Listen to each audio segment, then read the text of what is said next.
I start now. It's time to go and start this special second day of the Transosseous Academy. It is a very interesting webinar that is in substitution of the meeting that was planned in Latin America in these days. But of course, the virus, the Chinese virus, as somebody called it, is stopping so many activities, including this.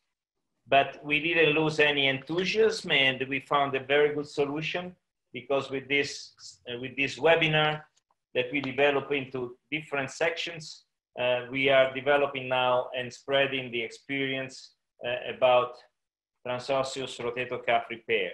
A few days ago, we had a beautiful discussion about the indications and the basic techniques, the rationale, the biology, and the biomechanics.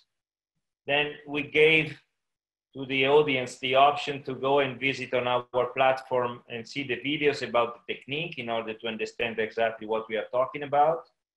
And tonight it's time to share the experience with the experts. So I am very, very happy to have here a few good friends with whom I was sharing this project from the beginning. One is Claudio Chillemi from the Latina Hospital, and fully dedicated to the rotator cuff repair by Transosseous. And he also wrote a wonderful book about it that I knew only today. It is also now translated into Chinese. So we will have billions and millions of billions reading this book. Claudio is a good friend, and I understood he had a good career ahead of him when I noticed that he had a similar hairstyle that I had. Then we have Pol Huijsmans. He's from The Hague. He's Dutch. He's a shoulder surgeon, very expert also in transosseous surgery, and he will teach us about his experience. Then we have another shoulder surgeon, that is Brett Sanders, who is a shoulder specialist with a lot of innovative ideas, working in Chattanooga, Tennessee.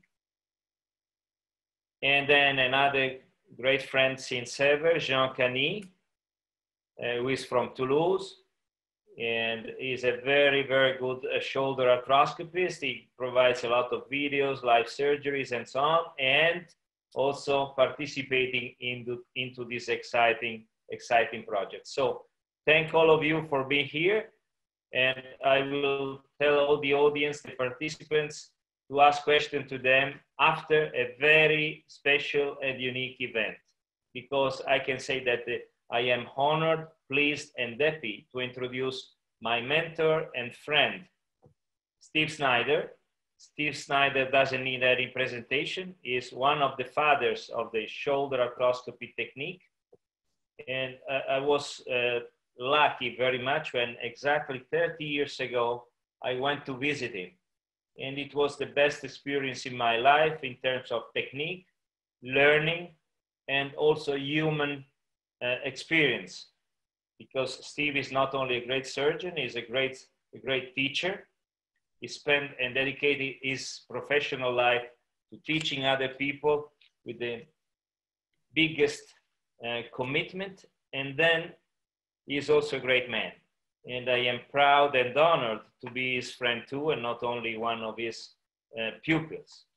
So Steve is probably one of the men around the world with the highest experience about the rotator cuff repair. And he will introduce this session tonight for us at least, with a review of the history of rotator cuff repair. So Steve, thank you very much for spending your time with us and to share your experience with us. And you told me that we have a special auditor that is listening tonight, Lenny Johnson, another special man, and eventually you may involve him into the discussion and your presentation. So thank you, Steve. You are on the stage now. Well, thank you, Alex. And I sure thank all of you guys for putting up with me over all these years. We could talk a whole hour about my experience with my Italian friends, and they're visiting here, and my wife you know, adopting all of them and all that, but we don't have that much time. So I do want to welcome Lanny. Lanny's joined us from his home. He's healthy, happy, and continues to work and invent. And we're happy to have him here. I'm going to share a little talk with you. This is going to be my 39-year experience with arthroscopic rotator cuff repair. And this is with, of course, shoulder arthroscopy, and it's for all rotator cuff repairs that can be performed. You see here, when I started practice in 1981, I took a picture of one of my first open rotator cuff repairs, and I keep this handy because it reminds me where we've come in the last 40 years. The picture you see on the right is recently, and this is the way we do our cuff repairs now. So with a little background, we do in this country about close to 500,000 surgeries per year on the rotator cuff. And you can see that it's projected by 2023, this is going to continue just going up. And ladies and gentlemen, that's a lot of shoulders. That's a lot of people that we're able to help. What's the reason for that? Well, partially we can do operations that, that people can expect a good result, but people are living longer, they're more active, and that gives them an opportunity to have more potential injury.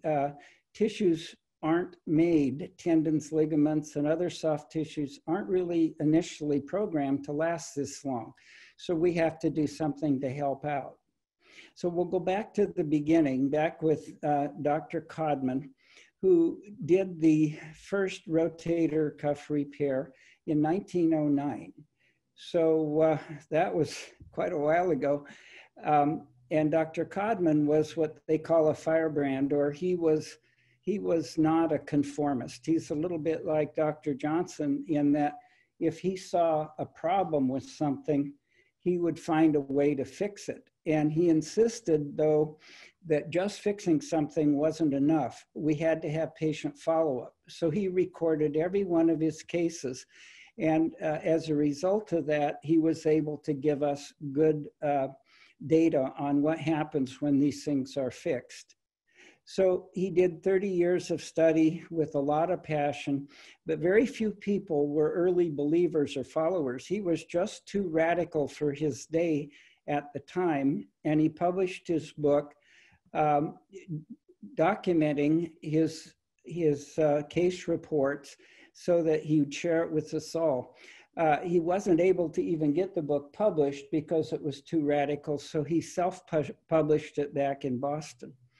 In 1911, Dr. Codman reported his first case. This was a couple years after he did it. And this was an open repair with heavy silk threads. And he repaired the torn rotator cuff to the remaining stump on the tuberosity. Well, we don't do that too often today, but sometimes it can be helpful. But he was not able to close the entire cuff. And it's something he called suture à distance. We call that a partial repair. But in any event, he reported it even though the result may not have been perfect. Now, between the 30s and the 40s, there were many surgeons who were interested in Codman's technique and followed his tenets. And they would sew the torn rotator cuff through various types of approaches down to the tuberosity.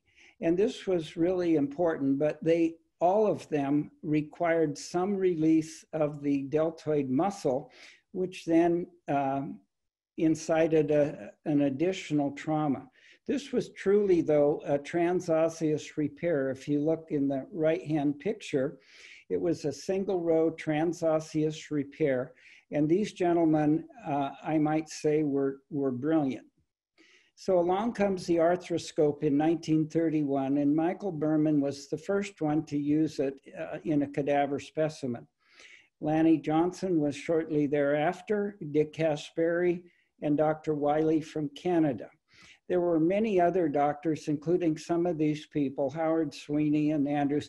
Most of these people learned from Dr. Johnson, and I certainly was one of them. So now there's some new old men of shoulder arthroscopy with a worldwide collaboration, much like we're doing today.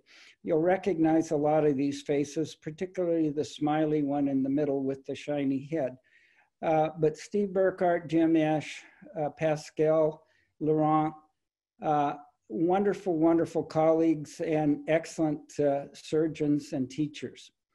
Now, a big breakthrough came in 1955 when Dr. Watanabe from Japan produced the number 21 arthroscope.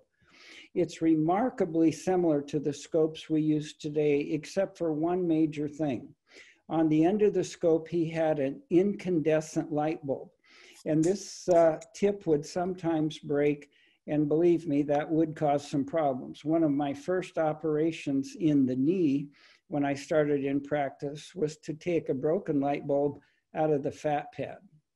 Here's our friend Charlie Rockwood, a very dear friend, one of my sponsors for shoulder and elbow, and a great teacher and a good friend of Lanny Johnson's.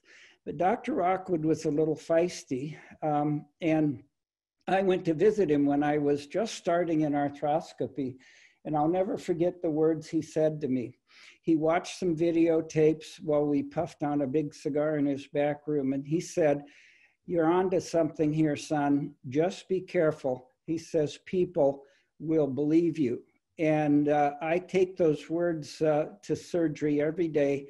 People will believe you. And so your responsibility is to do no harm. And I might add, teach no harm, because any surgical tool as powerful as the arthroscope can be a tool of the devil if used incorrectly. So the arthroscope is an amazingly wonderful and disruptive technology for shoulder surgery.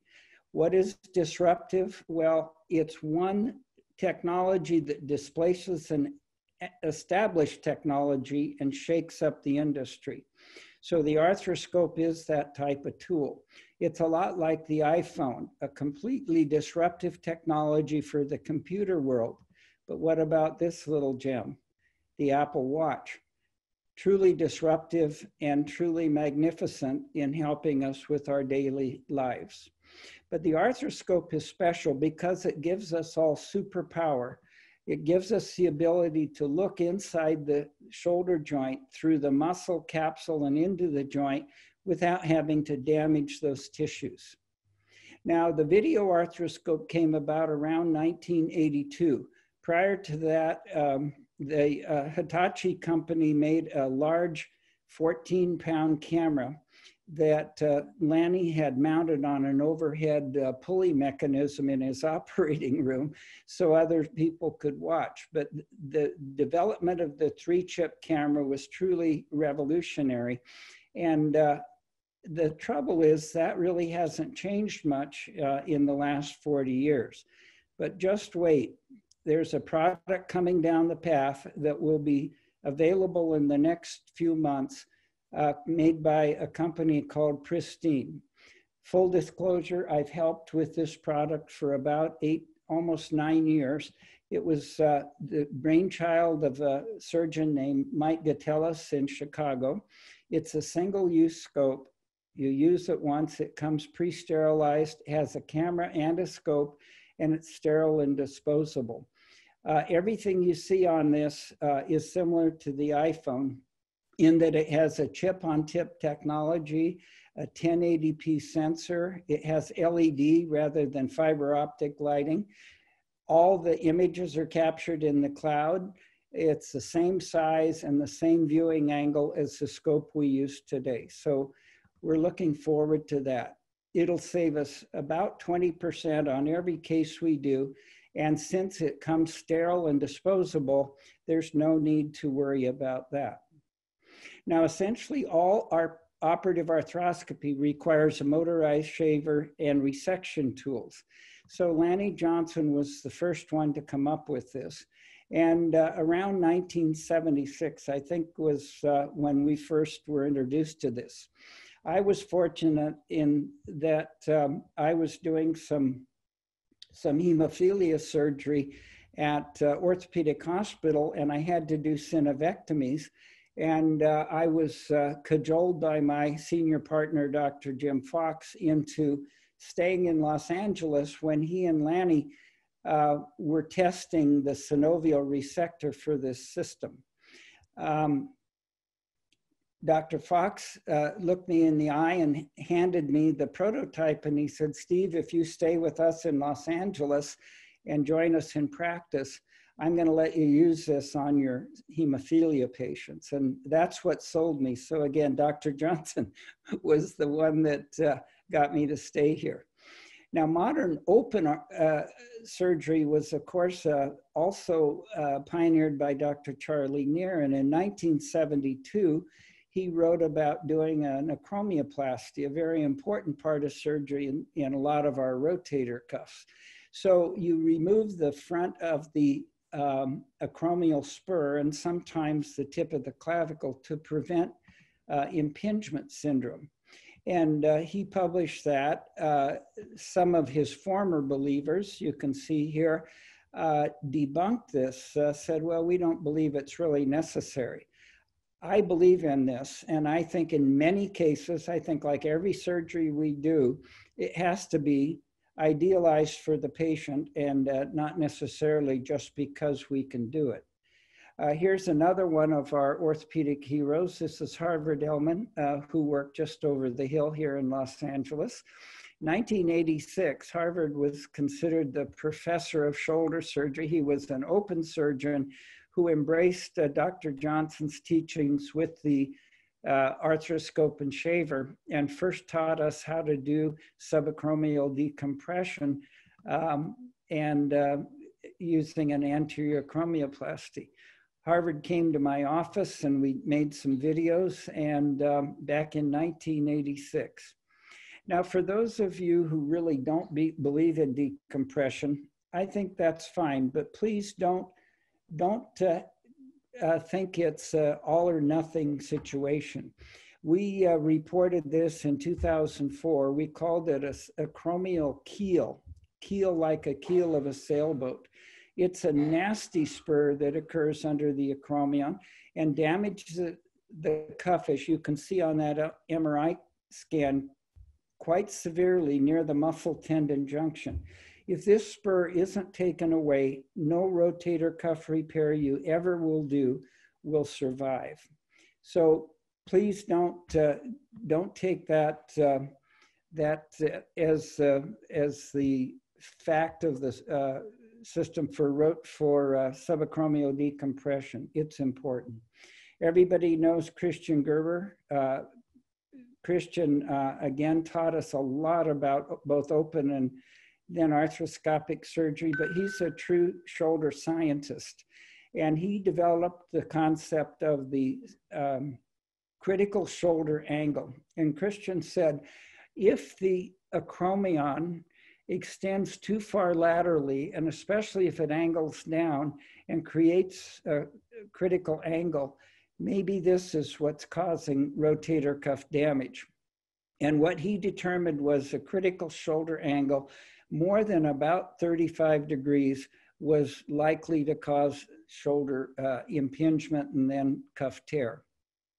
Now, because of the arthroscope, we were able then to repair rotator cuffs using the so-called mini open approach. This did a lot of things. We were able to do our decompression, biceps, and debridement using the arthroscope and Lanny's techniques, and then make a small deltoid incision and fix the rotator cuff. This was popularized back in 1988, and it incorporates all the arthroscopic things that we'd learned to that point, but without the ability to fix the cuff. Lateral deltoid split, prevented detachment. This is truly a transosseous repair with the help of the arthroscope to do the preparatory techniques. Well, again, I apologize for keep showing this guy, but he was certainly he was the one who did the first arthroscopic repair. And he used a metal staple because there was no suture anchors available. It was highly successful if done correctly. It often required staple removal, which was an arthroscopic procedure. And you can see how this looked through the arthroscope. Again, another single row repair. And when he took out the staple, he was able to see that, yes, the rotator cuff did heal. So arthroscopic rotator cuff repair today, up to the present, is almost completely dependent on suture anchors in the general population. Suture anchors come in all shapes and sizes and materials, and some good, some bad, but there have been some changes. I'm not going to say improvements, but there have been some changes. Knotless suture anchors, some people like those. And now they're soft anchors that have some advantages and disadvantages as well. Here's a bunch of MRIs from my practice showing some unique dangerous anchors with serious potential problems. You can see there's lysis of bone. You can see migration of anchors, or perhaps the anchors were never in the bone. You can see some very bizarre looking anchors floating hither and yon. You can see some absorbable anchors causing massive cysts in the bone. And you can see this little one up here in the corner. This is one of the invisible anchors that couldn't be seen on X-ray. Obviously didn't do its job because it's sitting in the deltoid. This is a frightening one, a beautiful post-op X-ray on a stuntman from our studios in Burbank. He couldn't lift his arm. And when I did an MRI, look what we saw. I called it the ugly black monster. It was sitting in the middle of his supraspinatus muscle. Hadn't done a bit of good to help him with his cuff tear. And this is what it looked like when we took it out arthroscopically. It was a carbon graphite anchor that was invisible. Nowadays, things are improving. We have all kinds of suture anchors.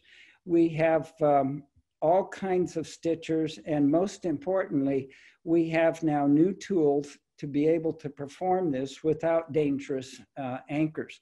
So I'm going to talk just briefly about the transosseous tools, and then I'll let people who know more about them give their presentations. But the Taylor stitcher is one of several, but I think the most advanced transosseous cuff repair tool. There's a 2-year follow-up that we'll hear more about using this, but this is just one picture that I was able to get from their published report. You'll notice the massive tear in the rotator cuff on the top picture and a 2-year follow-up down below with no signs of an anchor, a well-healed footprint, and a healthy looking tendon. No implants, save time and long-term safety. So that's again what this lecture is all about.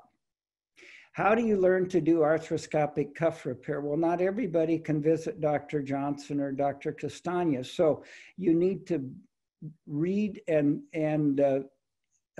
everything you can get your hands on. You need to visit experts.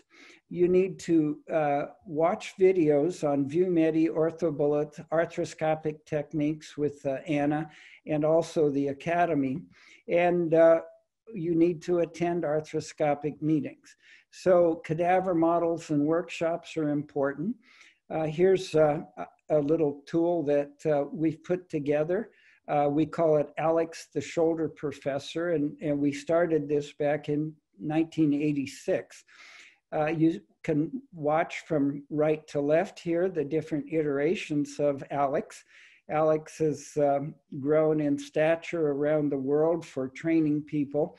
And he is available from Sawbones Company to help you learn and practice your arthroscopy. And like they say on the commercials on television, but wait, there's more. To practice arthroscopy in your office or at home, the Sawbones people have developed this little camera as well. It's an arthroscopic camera that plugs into your laptop and allows you to do surgery on your laptop without all the expensive arthroscopic equipment that you have in your operating room. So this is another iteration of the Alex model. Finally, there's this one. This is called the MagnaFast, and it's made again by Sawbones, and we help them with this. It uses a super magnet and a steel ball and a USB camera. What that means is you don't need to have an assistant. Nobody can do arthroscopy with only two hands, not even Dr. Castagna, because how can you pass a suture, retrieve a shuttle, tie a knot with only two hands? You need an assistant, but with this unit and this USB camera, the magnet holds the camera in place. Here's an example of that. You set it up. It has both a clear and an opaque dome. You can put in your sutures, doing this using suture anchors, and tie your knots and do this over and over again at home or in your office. And there's also now virtual reality simulators. Here's one that we have in our lab called ArthroMentor. There's a great one called VirtuMed at the Learning Center in Chicago. And these are soon to be the method that we use for learning arthroscopy. But the problem is you can't really do surgery with those. So what about the proven modern techniques of cuff repair? Now I've shown you there's so many choices, but what's the best for our patients? I'll be honest in my assessment where the state of the art is today. Ethics, integrity, honesty, and respect need to guide our choice and our treatments. So yes, structural repair of rotator cuff fails is the most frequent complication. And some investigators found at least 94% of their patients were failing early on. Notice this is 2004, and we don't know the skill of these surgeons, but believe me, that's not what we ever see, and I'm sure that's not what Dr. Johnson or Dr. Castagna would accept. So there's two different ideas about structural repair of the rotator cuff.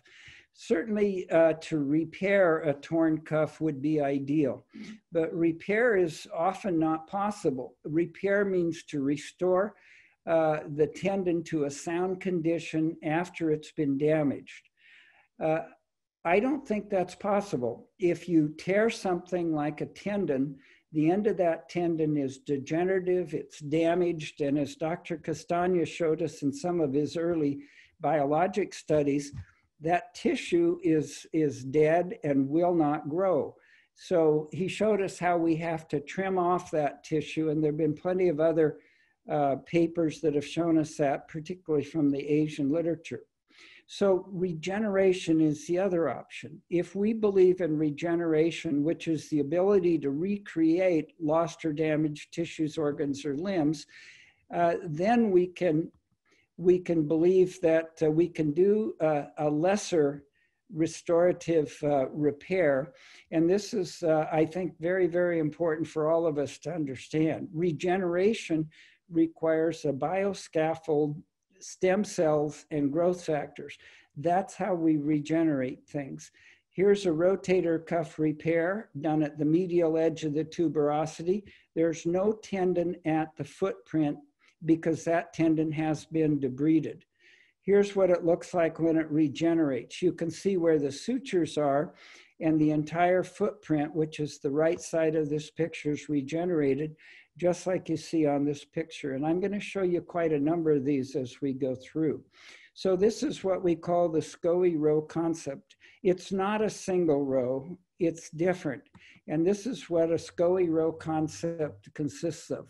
It's triple loaded suture anchors. That gives you a lot of points of fixation without more anchors. It's the anchors are at the medial edge of the footprint, so that decreases tension in the repair, and multiple bone marrow vents. Now, you don't have to do this with anchors. You can do it just fine using transosseous sutures, just as we did when we did the mini open repairs. But here's why you don't put the anchors laterally on the tuberosity. This poor patient had a single row repair done, I don't know why, with anchors 2 centimeters lateral from the edge of the cartilage on the tuberosity.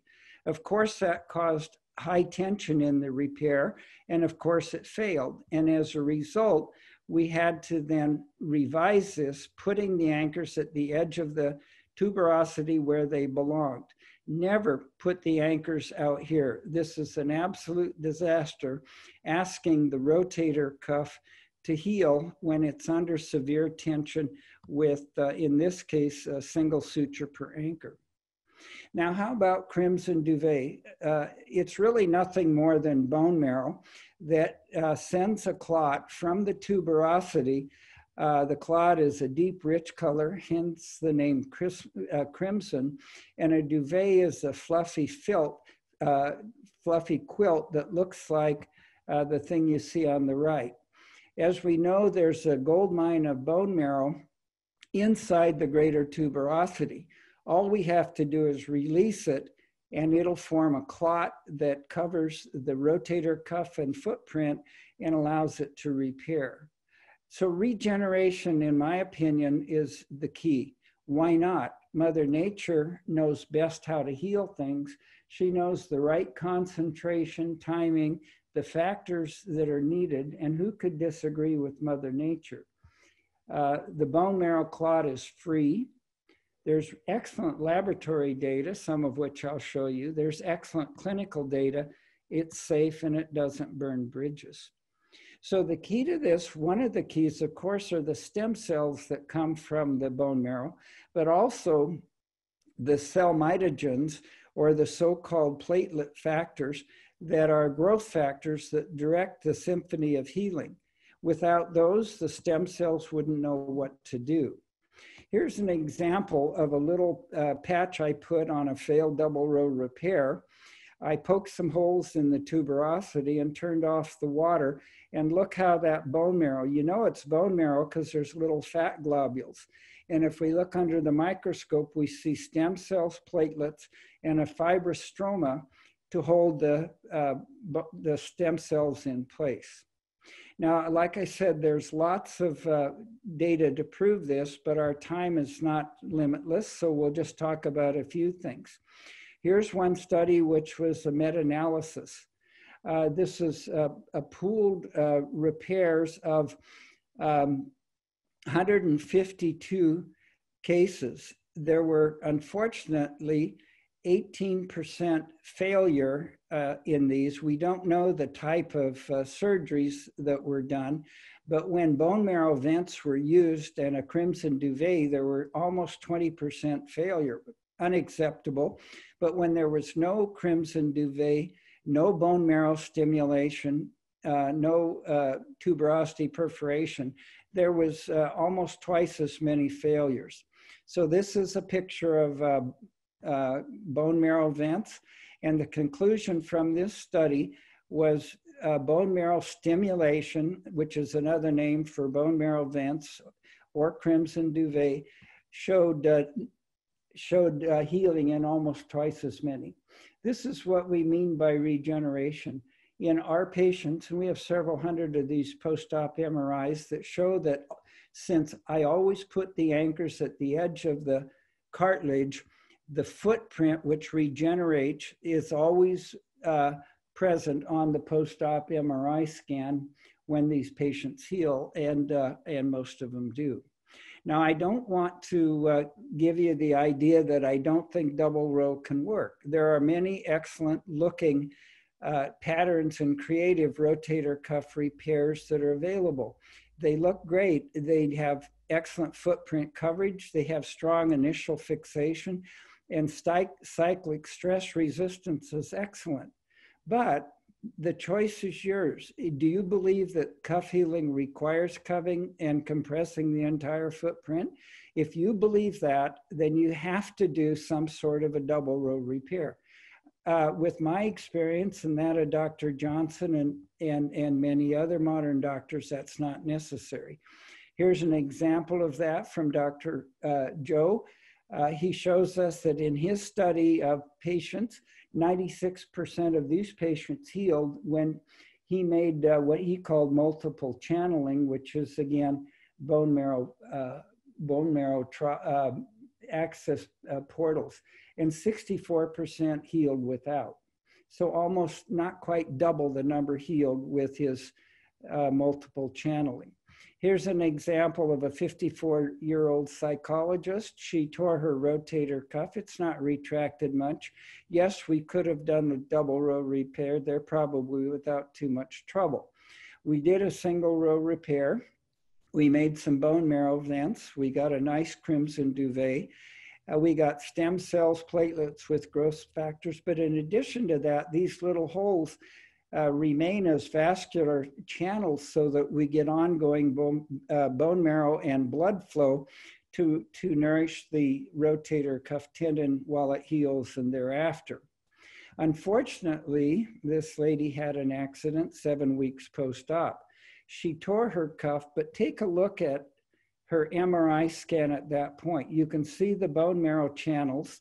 You can see the early crimson duvet over the failed repair and the footprint. And you can see the anchors. So this is what we did.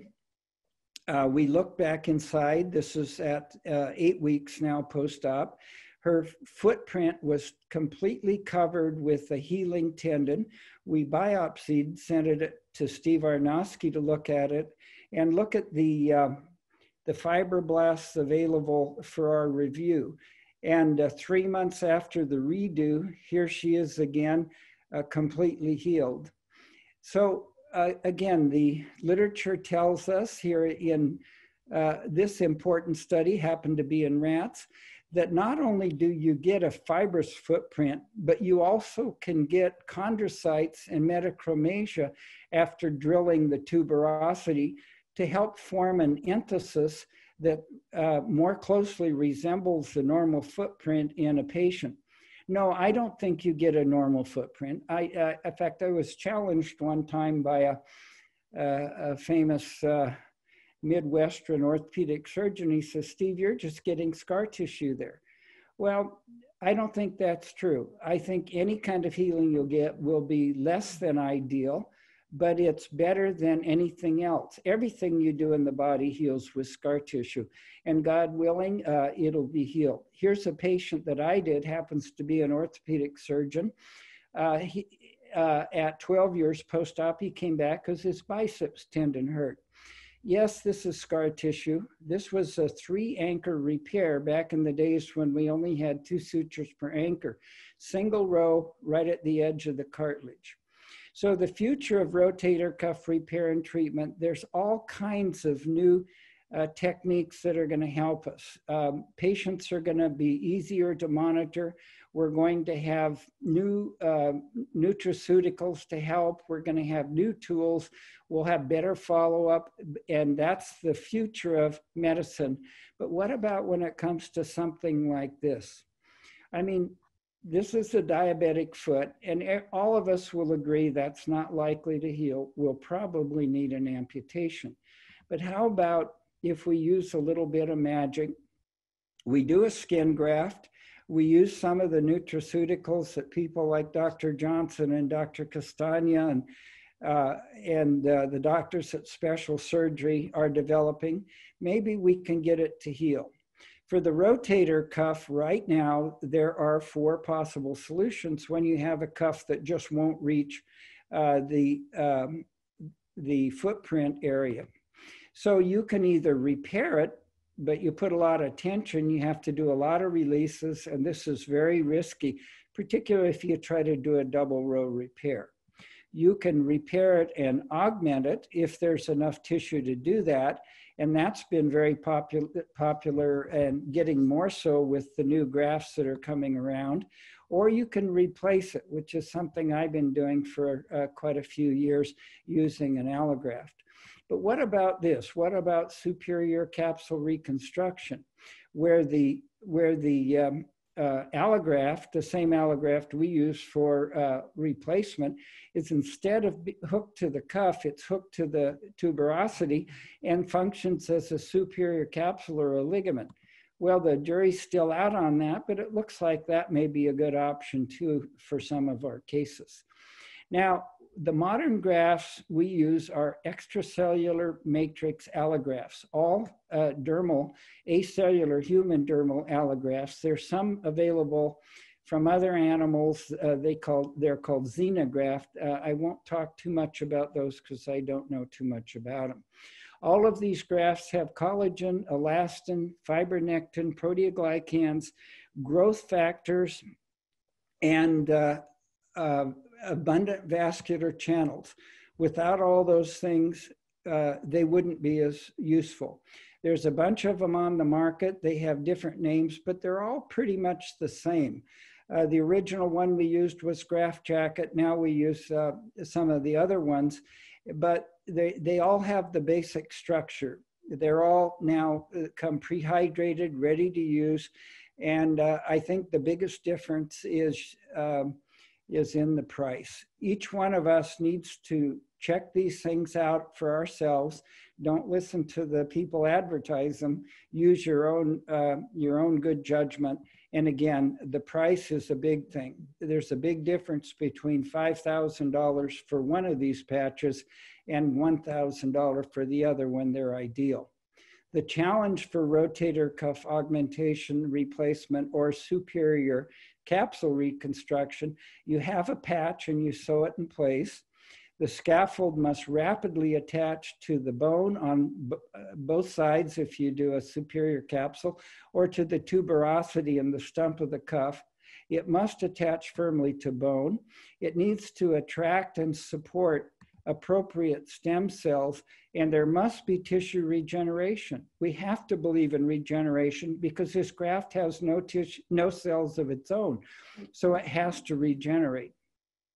Here's an example of the way we do our allografts. You can see the patient in the bottom left.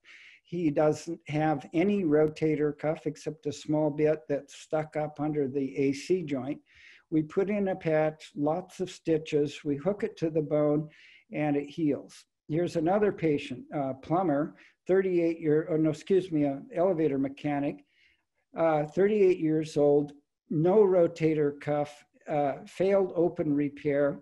Here's what he looks like after a few years, 3 years with an allograft. So much better than had he taken the advice of his referring doctor and had a reverse prosthesis.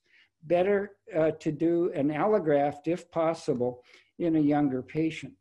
Now, this doesn't mean all patients, but this is our study back in 2016 of 95 patients with a 2-year minimum follow-up. Here's the graft we do. We see high patient satisfaction, improved shoulder function, minimal complications, and effective pain relief. No bridges are burned. If it doesn't work, we can always do a reverse prosthesis.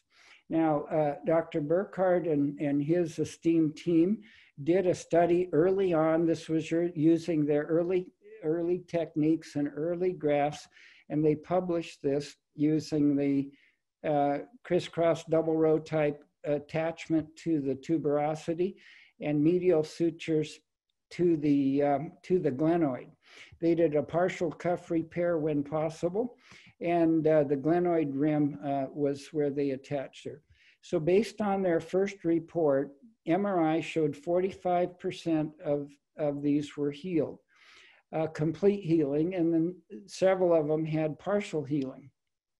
Most often the failure occurred on the double row side in 7 cases and intersubstance on 3. The glenoid seemed to heal best of all, but their patients did quite well and 70% were considered success. Now, since that time, the study's been repeated with much better results using new techniques and better fixation. How about these new biologics? I think they're very, very interesting, and someday I think they'll be good. But we need to be careful, don't we? Because again, like snake oil, these things can cause us to lose our good sense if we use them where they're not appropriate. Here's an example of PRP. We really don't know what rotator cuffs can really be helped by this yet. Here's a patient of mine. I saw her in 2011. You can see she went to another doctor, got a PRP injection in this partial tear. 6 months later, she came back. We got a new MRI. She didn't want to have a repair, so she went to yet another doctor, got some stem cell treatment, and came back to see me again in 6 months. Now what? There's no cuff to repair, so we'll go back to that. She got an allograft, or it might have been a superior capsule reconstruction in another surgeon's hands, and she got a good result. Now here's another one. This one's very interesting, and I really like the idea of a bioinductive implant. I can say I haven't used these. I've seen a few patients with some pretty catastrophic failure, but I think that there's a lot of promise in this. It's derived from cow, Achilles tendon. It's reconstituted to give it a very high porosity and purity, but it's very thin. It's like tissue paper almost. So it's laid on top of the rotator cuff, even if there's an undersurface tear. I don't understand how this happens, but you see on the right how it induces the rotator cuff on the undersurface to heal. And I'm told, like I say, I haven't used it, that this will cause a complete tendon healing. So I look forward to more follow-up from that. Here's one final thing. Alex knows more about this than me. I've put 10 of these in the phase 1 study. It's a spacer, a resorbable material. And I know there's another one that's a permanent material that one of my partners have used that will give us some stabilizing effect. So my final thoughts are this. These are great shoulder surgeons, starting with Codman, Neer, Rockwood, Matson, Job, Cofield, Craig, and there's so many other open shoulder surgeons, my teachers and Lanny's friends. It's just too bad that the arthroscope wasn't available sooner to help them in their struggle to repair the rotator cuff. Will arthroscopic transosseous rotator cuff repair ever become the gold standard in the future? I believe it will, as long as the proven tenets of modern rotator cuff repair are followed. Those are, the cuff has to be securely fixed to the edge of the cartilage with very low tension. It also has to have multiple points of fixation for load sharing with multiple strong sutures passing through the cuff. The circulation of the lateral cuff edge isn't compromised by suture compression. I think that's one of the things that people forget. When they crush that lateral cuff, no circulation can get through that. The bone marrow has to be given a chance to help. That's where the stem cells and platelets with their growth factors come from, and it has to be maximized. And finally, it has to be reasonable cost to eat and easy to use and taught throughout the world, so that the value proposition is acceptable for even countries and doctors and surgeons who are in their early phases of rotator cuff repair. So Alex, thank you very much, and the Transosseous team. Matteo, I wish you all best of health in this troublesome time. Keep your mind open, otherwise you'll be closed to these new ideas, and keep your scope level as Lanny taught me 40 years ago. Thank you very much. I hope you've enjoyed this talk. Bye-bye now. Thank you, Steve. It was a very special presentation. And I even got some comments from our attendees, including Chris Barnes, who said, I'm having a flashback at 2002 Shoulder World Series in the SCOI classroom after seeing the Alice model. Great talk, Steve. And he's totally right. It was a flashback for me and for many others of the senior surgeon. But I think that there was a lot of teaching also for the new generation of the surgeons, of people trying to repair the rotator cuff. Because can I just say one thing? You know, I don't think, I've never thought that I'm capable of inventing new things. You see how at the very beginning, there were some absolutely brilliant people. And along the way, everything builds on the next thing, and it gets a little better and a little better. Now it goes backwards a little bit when somebody has a new idea that, you know, maybe yeah, needs to be rethought. But with you and your team, with Matteo and your team, it goes back to the proven ideas of the past. It's not new, and yet it's better. And that's what I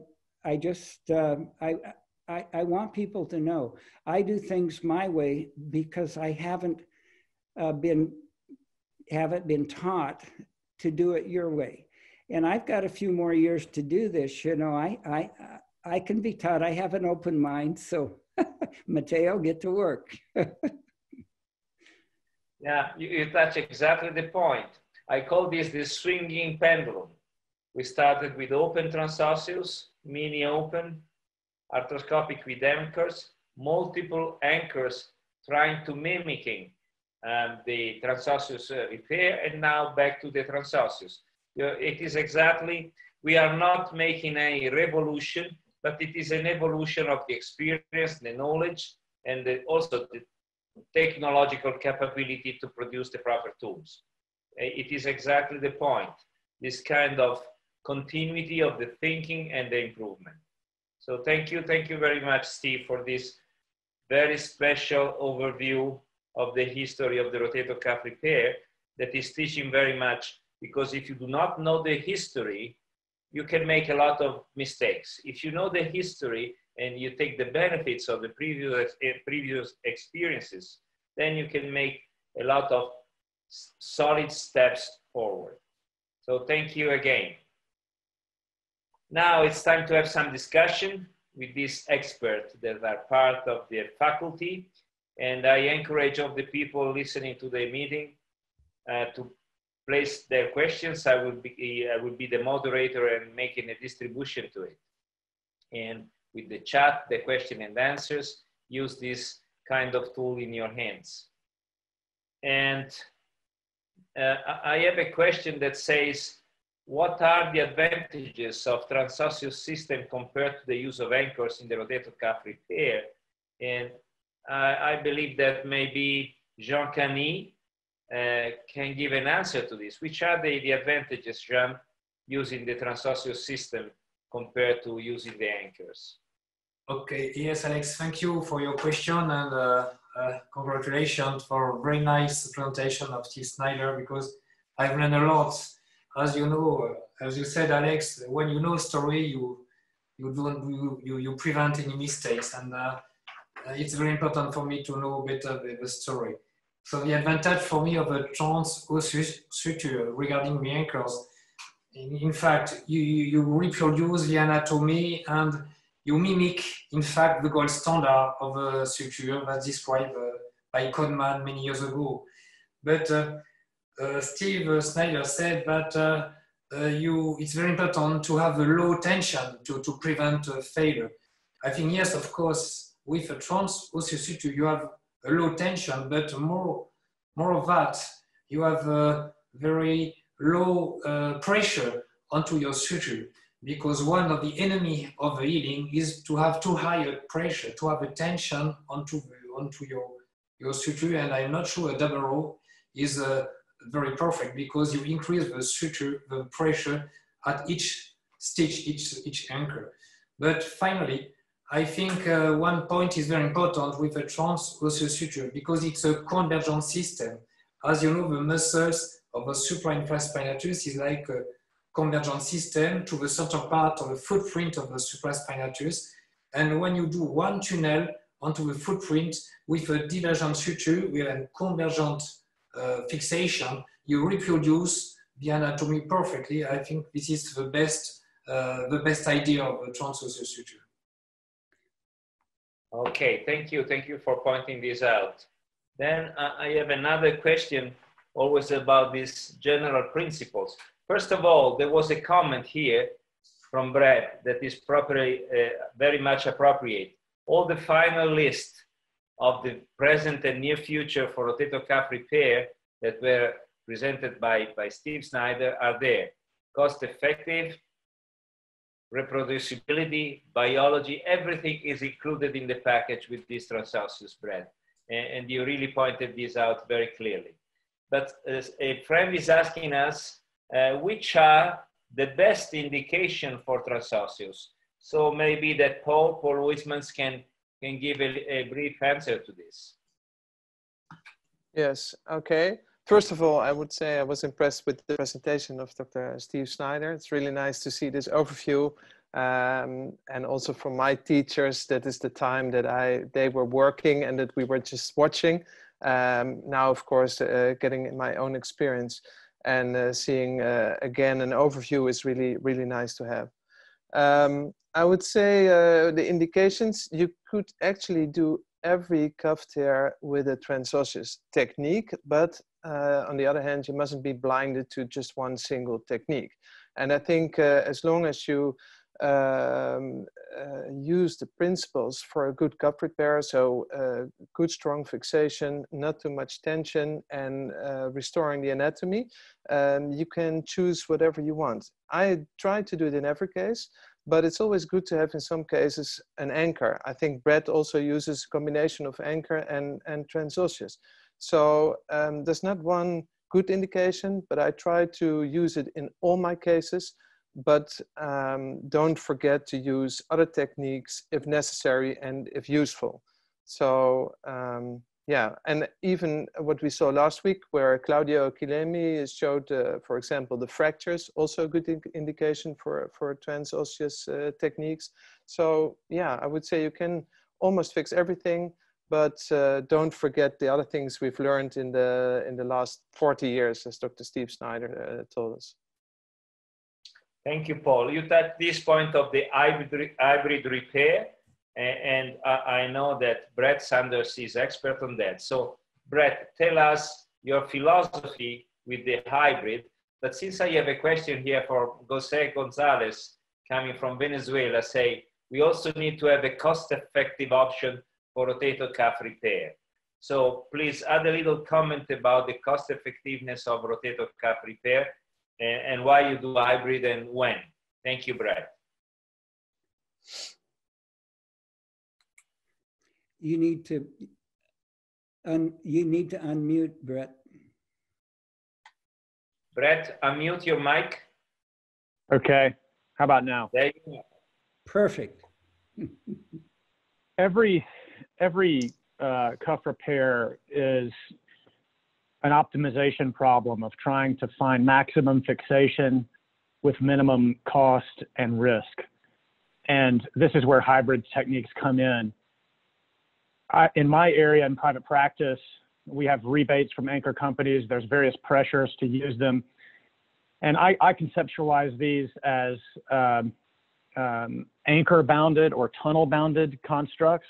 So anchor bounded, sometimes I'll put anchors in the mechanically strong pulleys and fix those down and then fill in between with tunnels just to add additional fixation points and load sharing a la Dr. Snyder's presentation.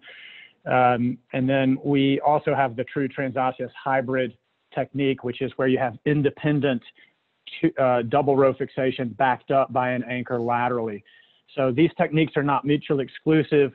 They're synergistic, and they can work together in a lot of situations where you want to repair one tendon single row and another one double row. But the ability to have unlimited fixation, double row fixation points within a case allows you to increase the fixation point density, which is this is the concept that I wanted to expand on. Instead of just having more sutures, we actually probably need more fixation points and sutures, fixation point density per surface area. So this is how I think about the hybrid. And of course, the cost is coming into it, not only in terms of the anchors, but again, to Dr. Schneider's points of what's the future is biologics, patches. How are we going to even integrate these concepts under a certain cost ceiling? If it's the cost of a reverse arthroplasty to fix your cuff, it's not going to be sustainable. And so there is a Pandora's box of techniques that we're just barely scratching the surface on that can allow each surgeon in each country to find and optimize that cost and outcome balance equation for themselves. Okay, that's very clear. So it is a very special tool in this sense. But somebody before was mentioning augmentation techniques.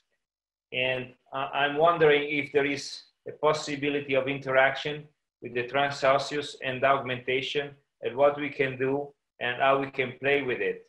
So maybe Claudio can give us an overview on this, on pure transosseous and augmentation. Claudio, you need to unmute your microphone.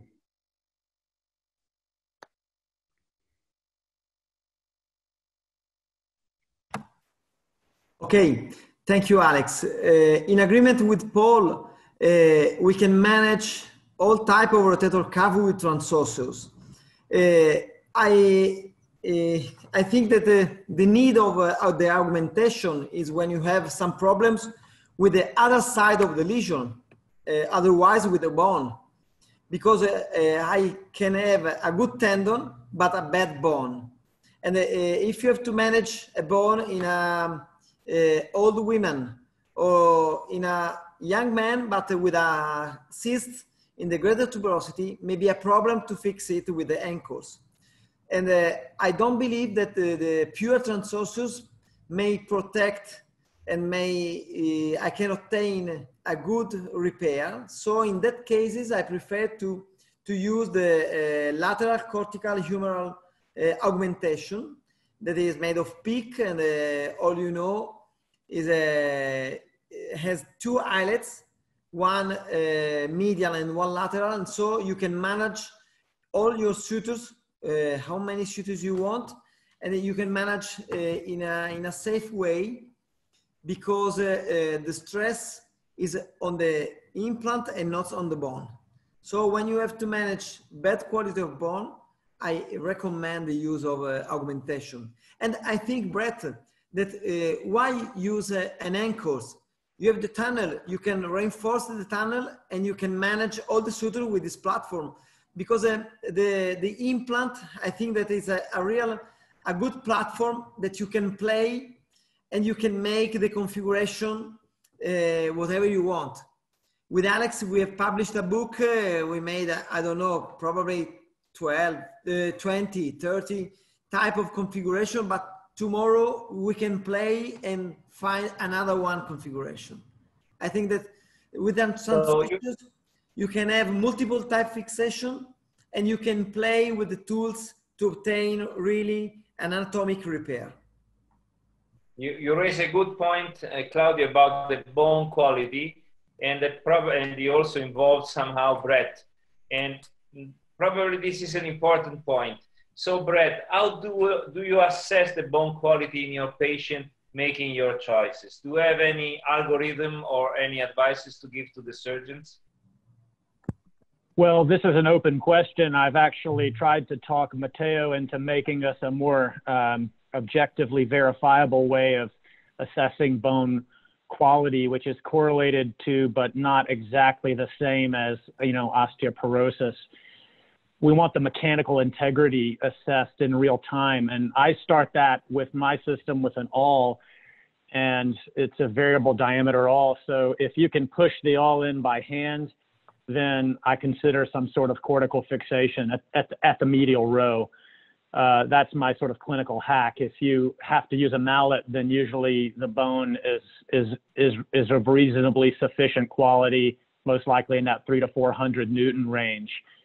We don't have a way to actually measure the bone right now in terms of drilling energy or energy of introduction to get a sense for its quality, but a lot of it depends on the chronicity of the tear, obviously. And so that's how I assess it. And then when tying the knot, how much plastic deformation occurs. In some cases, you might have a small amount of plastic deformation that is okay. And in other cases, it might require augmentation. And to Claudio's point, there's so many ways to skin a cat because the transosseous technique allows synergy with all existing technology. So you can use an old ACL plate like I've done. You can use a plastic cortical support. You could use a commercially available anchor. And there's a ton of things that we could do, endo buttons to augment. But this is a great question, and I'd be interested in the other panelists'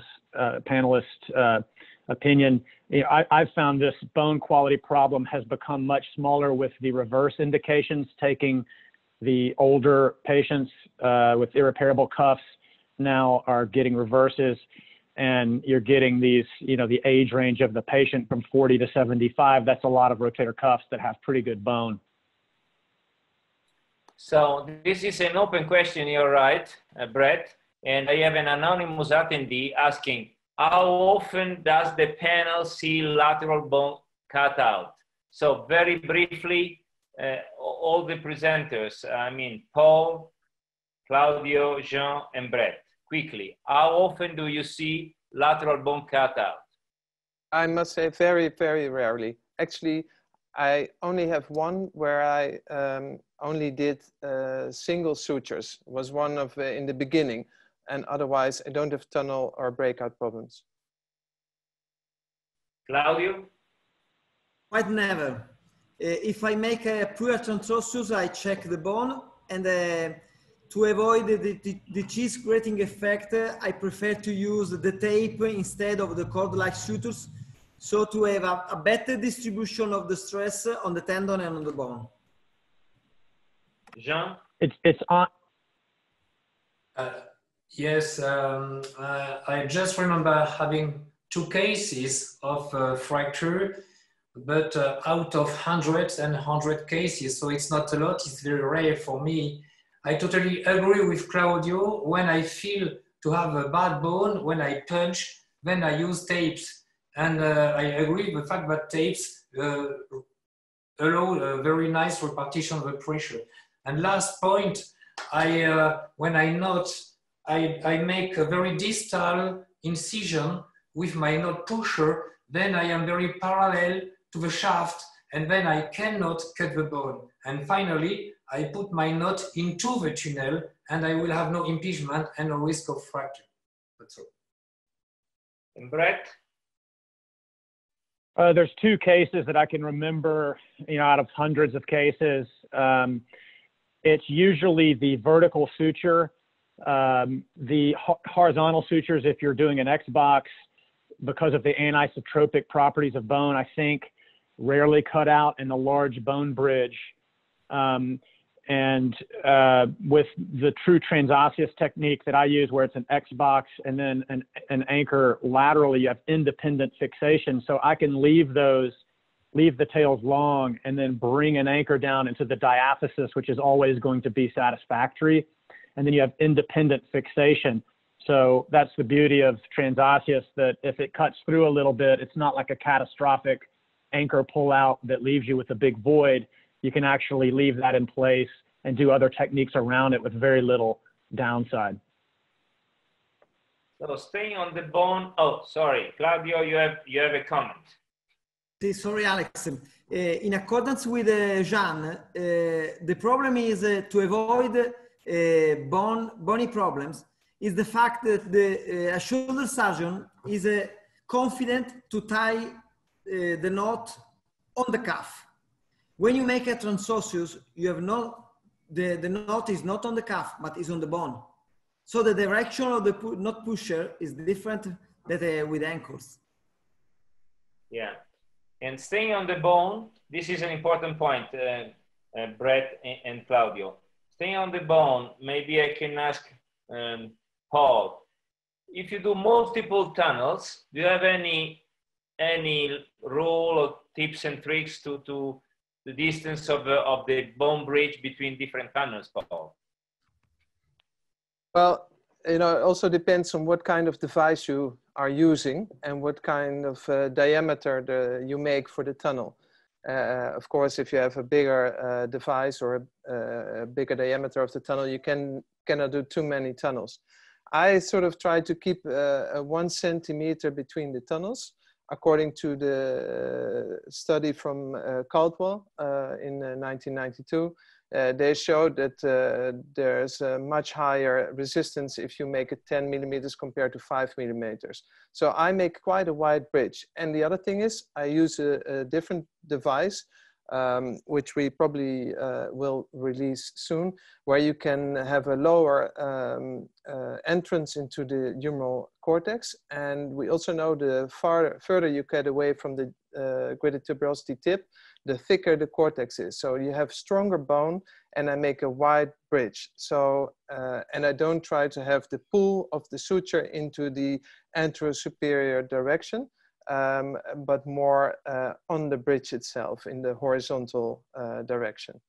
And and I know with the tailor stitcher, you get from one point, you can make different angles. I'm not sure if you are making different tunnels on the same level next to each other, but I try to stick to 2 and in some cases 3 if there's enough space. Okay, very good. This was related to a question from an anonymous attendee who was asking why Steve, since Transosseous is providing all the answer to your list of the perfect thing, and Steve said, I had a little issue about the lateral bone. So it was important to listen to your comments. And about the cost effectiveness, and is of course very important, I did some studies about it, and it is cost effective. It is very much different from country to country related to the cost of the single implant, but it is very much cost effective. I'm checking other questions here, sorry. Alex. Hugo Senes, and when the patient had bone cyst in the greater tuberosity. This is a question from Hugo Senes asking when you have a bone cyst, what happens? I think that Claudio, you can make a comment on it because you did a study on cystic bone. Yes, Hugo, I published recently a study about the greater tuberosity cysts, the rotator cuff repair associated with the greater tuberosity cysts. Obviously, in this case, for me, in my hand and my mind, is mandatory to use the cortical augmentation. And in accordance to Paul, when you have the good bone, you can manage with 2 tunnels with a distance of with a bone bridge of 1 centimeter or more or less. But if you have a platform, as I said before, you can play with this tool because I usually do only 1 entry point on the lateral cortex, but I rotate the tailor stitcher to perform 2 exit points, one anterior and 1 posterior, and put the 2 shuttle to PDS as a shuttle. So I have in the center the augmentation, but I split my sutures anterior and posterior. So with my tailor, I can rotate and play also with a big tear without any problems, only with 1 tunnel. For the cyst, the augmentation is mandatory.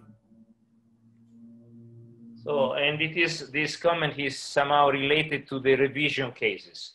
When you are revising a cup that was already operated, you have anchors and maybe bone holes in the greater tuberosity. And do you see any benefit, Brett, using the Transosseous technique in revision cases?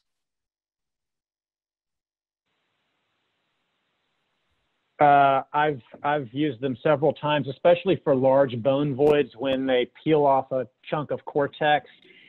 If you're, in a bone void of 8 millimeters or more, you're going to have to stack anchors or bone graft it. Whereas I've had several cases where, again, with a hybrid technique, sometimes I'll bound it with anchors and then do multiple tunnels through the bone void and let it heal biologically to the bone void and just heal to the fibrin clot. I guess it's like a crimson duvet going down into the tuberosity. So for massive bone voids, I find it really good. Also, if it's a small diameter device, you can work between and around where anchors were. If you would leave them in, you can work around them. If they come out, you can do multiple sutures through them. Okay, now we have a good question for all the panelists. Eddie Lowe is asking a good question.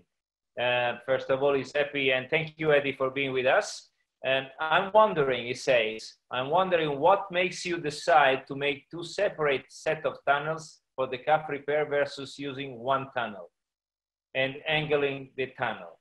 So, quick answer from the 4 of you. Let's start with Paul. So the device I'm using, it's not used with an augmentation. So I have to make 2 tunnels, otherwise I cannot use the bone bridge to have your suture tied. So yeah, I have to make 2. Claudio? 1 tunnel with augmentation and 2 exit points medially. Jean? In fact, I don't like using 2 tunnels. I prefer to use only 1 tunnel, either with 3 sutures or with 4 sutures in the same tunnel. Because for me, what is very important is to have a convergent system. If you use 2 tunnels, in fact, you create a divergence reconstruction, and I don't like it. So when I have a massive cavity, when it is reducible onto the footprint of a supra and infra spinatus, then I use 1 tunnel and 4 sutures with a tape and 2 anchors, because like Paul, yes, I think we don't have to forget the anchors. Sometimes this can help you a lot. The problem of 2 tunnels, just 1 word, the 2 tunnels is not so demanding, but 6 sutures inside with the same color. So sometimes you are totally lost and you need, in a idealistic world, 6 different colors. This is my point of view. Brett?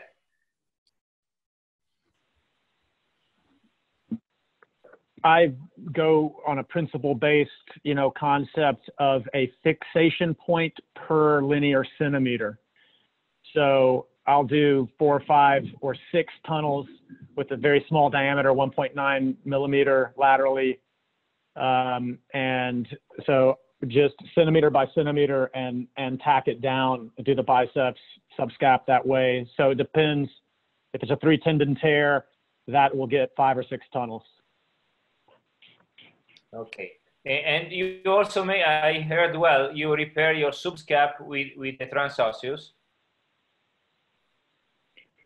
Yes, I love repairing subscaps transosseously. It's easier because you're passing simple sutures under the straps. So it's actually more, you pick up some time there, and the bone is almost always hard in the front of the shoulder because of the biceps groove. Well, now we have Victor Naula from Ecuador, a big friend of mine and many of us, asking, could you reproduce a parachute configuration? Who wants to take this question from Victor?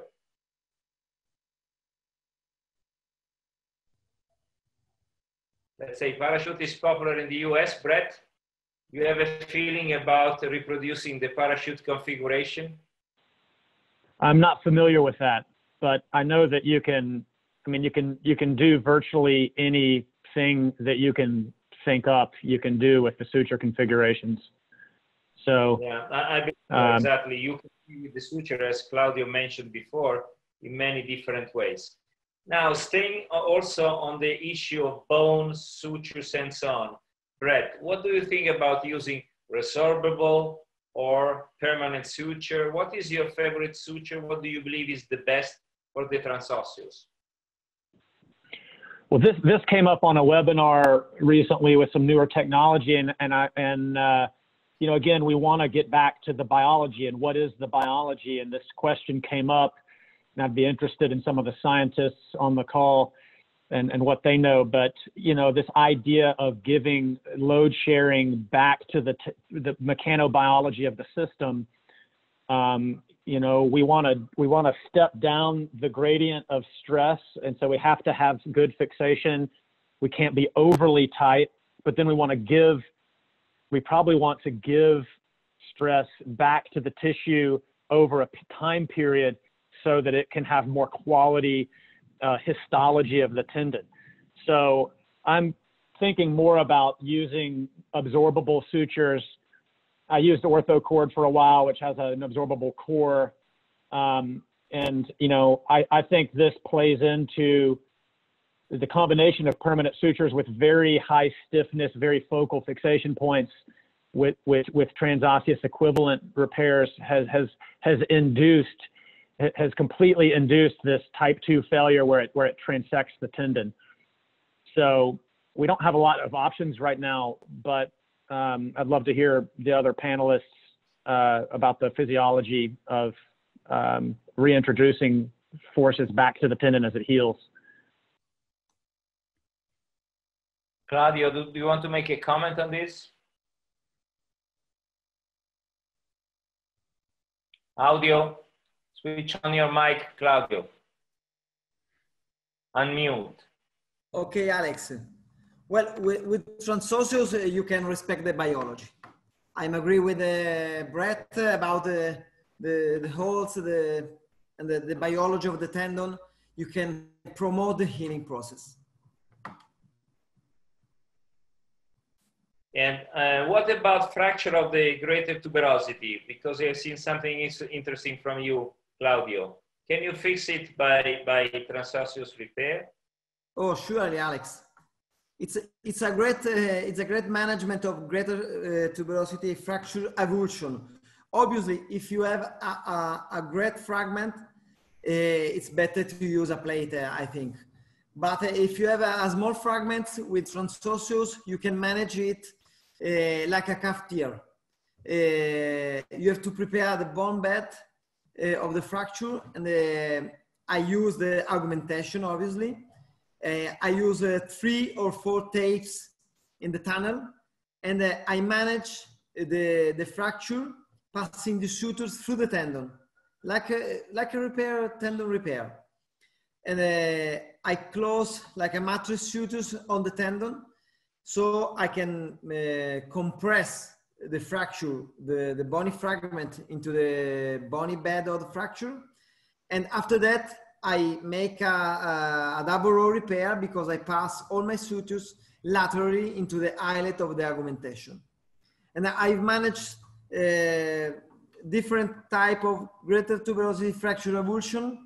Last month I treated also, I revised a fracture avulsion that was treated with a screw, but the surgeon made an open surgery, but the screw, with the screw, the fragment was splitted, and I treated arthroscopically, removing the screw, and managed the management of the bony fragment was really easy, and you can manage in a good way. I recommend. Okay. Thank you very much. And it is something, of course, not impossible, but sophisticated. But now some people, they are a little afraid to move from anchors. We are very confident to use this to a new technique that is not that new, because we learned from Steve that we started from there in 1909. Now, Jean, do you have any good tip and trick for the beginners with this technique? Which are the 10 rules or so that you want to tell everybody approaching this technique at the beginning? What do you suggest? For me, yes, thank you for your question. It's very important. For me, it's not so demanding, but it's so different than the anchors that you have to think a little before your surgery. So first of all, I am in the V-chair position with a spider. Why? Because with a spider, you can mobilize your shoulder and you can put abduction, external rotation, interrotation, and then you can align your tunnel in the direction you want. Another tip is, I prefer to make my tunnel from the footprint to the lateral aspect of the graded tuberosity. For me, it's easier because the most important is the tunnel must be exactly at the junction between the cartilage and the bone of the footprint. And for me, it's easier to make my entry point at this area from the superior way. And if the exit is not perfect, it's not very, very important for me. So two things, V-chair, spider to mobilize the shoulder, and the entry point at the upper part of the footprint. And Paul, there is any risk for the axillary nerve?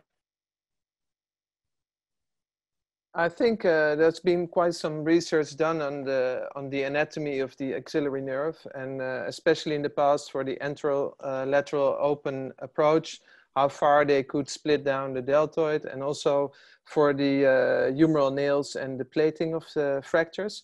So most of the literature is speaking of the distance between the greater tuberosity and the axillary nerve, which is not always helpful if you're looking at the transosseous techniques, because with the arm in abduction, you change the distance, so you make it shorter, it gets closer to the acromion. But some articles have written also about the distance from the greater tuberosity tip towards the axillary nerve or from the humeral head. And then you can see that approximately the distance is between 3 to 6 centimeters. So as long as you stay above these 3 centimeters, you should be safe. And the other thing is, maybe Dr. Snyder can comment on that, but I always learned from Joe de Beer, where I was taught, that never ever you've seen the axillary nerve in the subacromial bursa. So it means it's always below that. And I think to go below that, it's quite far. And 3 centimeters arthroscopically is quite far. And I think with the devices that are on the market and that will come on the market, you should be absolutely safe. And the other thing is that studies have been done by Kuroda with the EMG after the transosseous repair, and they didn't see any problems with the deltoid muscle. And another study from Gupta from India, they showed also that with the aiming device, sort of an ACL aiming device, they were high above the axillary nerve with the entry point of the tunnel. Thank you, Paul. Now I'm going back quickly to Jean, because Miriam Capasso is asking, how many cases do you think are needed to be confident using the transosseous technique?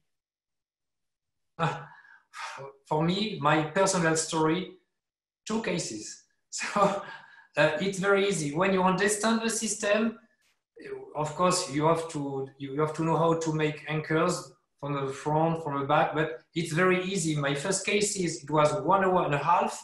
It was a crescent shape, a C shape, type 2.